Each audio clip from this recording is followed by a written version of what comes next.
On the spot कर। इतने परेशान हो गए ना, यही आलम बेटी की गली में ही है।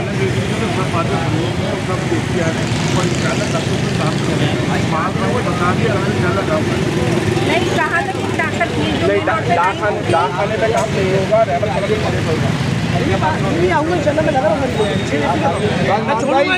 होगा, पाकिस्तान पे और आप पे काफी ट्रस्ट है, भरोसा है। आपसे वादा कर रहा हूँ की टीम को छोड़ूंगा नहीं, पीछे लगा आप लोगों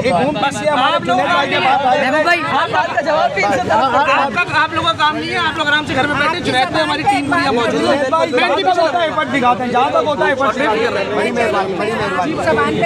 नहीं इंशाल्लाह। ये देखिए ना, खड़े हुए थे एक्शन में। बाजी आने का मकसद क्या है कि इरादों को लाने का आप आएंगे, हम लोग लाइट का हाथ लेके खड़े होंगे। ग्राउंड पे लाने का मकसद ये कि आपको भी हमारी कोशिशें नजर आए। गर्मी इतनी, आप पता है पानी का कितना इस्तेमाल होता है। बहुत परेशान है, बहुत परेशान है। इंशाल्लाह हो जाएगा। बड़ी मेहरबानी, बहुत शुक्रिया, बहुत शुक्रिया।